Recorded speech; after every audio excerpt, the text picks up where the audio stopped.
Hello everyone, this is Kausar Usmani. Welcome to my channel learn with Kausar. आज जो मैं topic ले रही हूँ ये बहुत ही कॉमन हो रहा है आजकल, कॉमन टॉपिक है और सीवियर भी है। तो हमें मेरे हिसाब से इसके बारे में हमें नॉलेज होनी चाहिए, इसलिए मैं ये वीडियो बना रही हूँ। First is this is brain haemorrhage. Brain haemorrhage होता क्या है बेसिकली? ब्रेन हेमरेज में क्या होता है? This is a type of stroke caused by an artery in the brain bursting and causing localized bleeding in the surrounding tissues and can cause killing of brain cells। इसमें हम कह सकते हैं कि दिमाग की कोई आर्टरी या नस आपकी अगर हट गई है किसी रीज़न की वजह से, उससे आपका जो ब्लड है या आप कह सकते हो ब्लीडिंग होने लगती है और आपके जो ब्रेन के सराउंडिंग टिश्यूज़ हैं वहाँ तक पहुँच जाती है और आपको स्ट्रोक वाली कंडीशन हो सकती है, इसमें हो जाती है। This is a type of stroke, ये एक तरीके का स्ट्रोक ही है। ओके, अब आप देखिए इसमें इसकी कॉजेज क्या हो सकते हैं, ये होता क्यों है और किस तरीके से हमें इसका पता लगता है कि ये ब्रेन हेमरेज है या हमारा नॉर्मल हेडेक है। अब देखिए इसमें कॉजेज, इसका कॉजेज है आपके head trauma. Head trauma means injury in brain. Suppose कोई एक्सीडेंट केस है कि आप ड्राइव कर रहे हैं और आपका एक्सीडेंट हो गया है, तो अगर उस टाइम सर पर इंजरी आई है तो इंजरी भी एक कॉज हो सकता है आपका ब्रेन हेमरेज का। ओके, जिससे ब्लीडिंग हो गई और आसपास के टिश्यूज़ जो हैं उसमें ब्लड पहुंच गया और जो सराउंडिंग टिश्यूज़ हैं वो डैमेज हो गए या किल हो गए। Next is high blood pressure. बहुत से लोगों को हाई बीपी की प्रॉब्लम होती है, हाई ब्लड प्रेशर की सीवियर प्रॉब्लम होती है। तो लगातार बहुत ज़्यादा हाई ब्लड प्रेशर होना आपकी आर्टरीज़ की जो वॉल्स हैं उनको, ब्लड वेसल्स की जो वॉल्स हैं आपके दिमाग की, उनको कमज़ोर बना देता है, ये वीक बना देता है, जिसकी वजह से वो बर्स्ट हो सकती हैं कभी भी और ये कंडीशन हो सकती है ब्रेन हेमरेज वाली।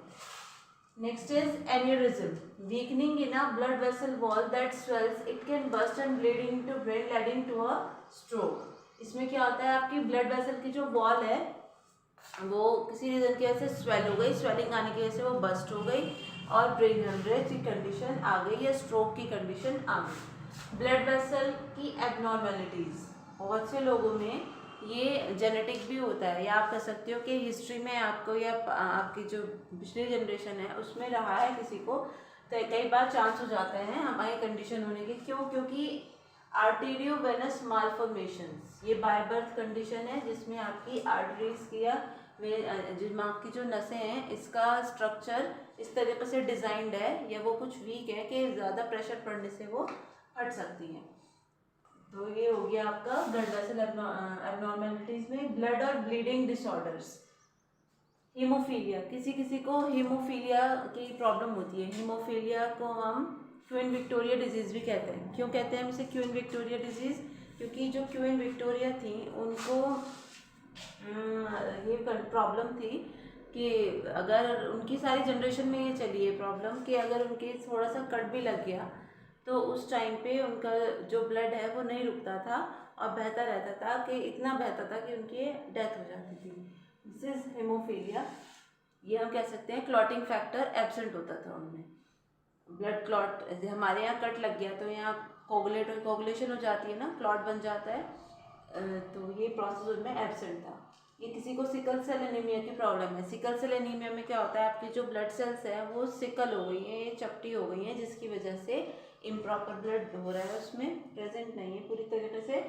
तो ये भी कंट्रीब्यूट करते हैं आपको इस चीज़ में, क्योंकि अगर सिकल सेल एनीमिया की या हीमोफीलिया की प्रॉब्लम है तो ब्लड प्लेटलेट्स का जो नंबर है वो डिक्रीज हो जाएगा और क्लॉटिंग नहीं हो पाएगी, ब्लड थिन हो जिनका ब्लड थिन रहता है या जिनको हार्ट प्रॉब्लम है वो इस तरीके की दवा ले रहे हैं, मेडिसिन ले रहे हैं जिससे उनके खून को पतला किया जाता है, तो ब्लड थिनर्स को भी एक रिस्क फैक्टर होता है ब्रेन हेमरेज का।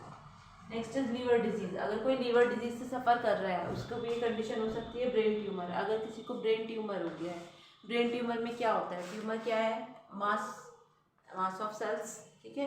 तो अगर किसी को ब्रेन ट्यूमर की प्रॉब्लम है तब भी ब्रेन हेमरेज हो सकता है। अब देखिए इसके क्या है सिम्टम्स ऑफ ब्रेन ब्लीडिंग। हमें कैसे पता लगता है कि ये नॉर्मल हेडेक है, ये नॉर्मल कंडीशन है, ये ब्रेन हेमरेज वाली कंडीशन है। सडन सीवियर हेडेक, आपको बहुत तेज सर में दर्द होना। वीकनेस इन एन आर्म और लेग, अचानक से आपके आर्म में या लेग में बहुत ज़्यादा वीकनेस हो जाना। नोजिया, वॉमिटिंग वाली कंडीशन होना। डिक्रीज्ड अलर्टनेस, कि आप जितना अलर्टनेस मतलब कि आप रोड पे चल रहे हो आपका एकदम गायब दिमाग होना। चेंजेस इन विजन, एकदम से आपको विजन प्रॉब्लम हो जाना। नम्बनेस, ये हाथों पैरों का एकदम से सुन हो जाना किसी भी बॉडी पार्ट का। डिफ़िकल्टी इन स्पीकिंग, आपको अचानक से बोलने में या आपको समझने में या स्वेलो करने में, रीड करने में, राइट करने में अचानक प्रॉब्लम होने लगी है, तो ये सारे सिम्टम्स हैं ब्रेन हेमरेज के। Loss of fine motor skills, या आप कोऑर्डिनेशन में, बैलेंस में या कॉन्शियसनेस में, इन सब में अगर आपको डिफ़िकल्टी हो रही है तो ये ब्रेन हेमरेज के साइन होते हैं। अब क्वेश्चन अराइज होता है कि क्या इसको प्रिवेंट किया जा सकता है। देखिए, जब आप डॉक्टर से चेकअप कराते हैं तो दो कंडीशन आती हैं, एक तो सीवियर अटैक होता है, ये सीवियर हेमरेज होता है, और एक होता है जिसे आप कंट्रोल कर सकते हो। सीवियर में क्या हो जाएगा कि आपका सीवियर में आप देख सकते हैं कि ऐसी कंडीशन है कि जब किसी को ब्रेन हेमरेज हुआ है उस टाइम वो अपना पूरा होश में बिल्कुल नहीं है, वो सीरियस कंडीशन होती है। या अगर किसी का ऐसा केस है, उसे थोड़ा बहुत समझ आ रहा है, वो समझ रहा है आसपास उसके क्या हो रहा है, इस चीज़ को अंडरस्टैंड कर रहा है, तो उस टाइम पे इसका मतलब ये होता है कि वो इतना ख़तरे में नहीं है। तो इसी रीज़न्स की वजह से कुछ लोग तो टाइम के साथ साथ कवर कर जाते हैं और कुछ नहीं कर पाते हैं। तो इसको हम कैसे मैनेज कर सकते हैं, किस तरीके से कंट्रोल कर सकते हैं। सबसे पहले तो जो ये रीज़न्स हैं, जो कॉजेज़ हैं, इन पे कंट्रोल करिए। अपना ब्लड प्रेशर को ट्रीट कराइए। आपके सर पे कोई चोट ना लगे, इसलिए आप अगर ड्राइव कर रहे हो, कुछ भी कर रहे हो, तो आप हेलमेट वेयर करो। कार चला रहे हो तो सीट बेल्ट वेयर करो। एन्यूरिज्म, अब ब्लड वेसल्स की एबनॉर्मेलिटीज़, ये तो आपकी जेनेटिक कंडीशन है, तो आपको थोड़ा सा इसमें अपनी स्ट्रेस लेवल पे कंट्रोल रखना पड़ेगा। अब देखिए, लीवर डिजीज़ ना हो, आपको इस पे ध्यान रखना पड़ेगा, और आपको रेगुलर चेकअप होना चाहिए सबका। तो ये है आपका ब्रेन हेमरेज। ये एक हमारा सिलेबस का टॉपिक नहीं है, लेकिन ये एक ऐसा टॉपिक है जो जनरल है, तो जनरल अवेयरनेस के तौर पे हमें इसके बारे में पता होना चाहिए।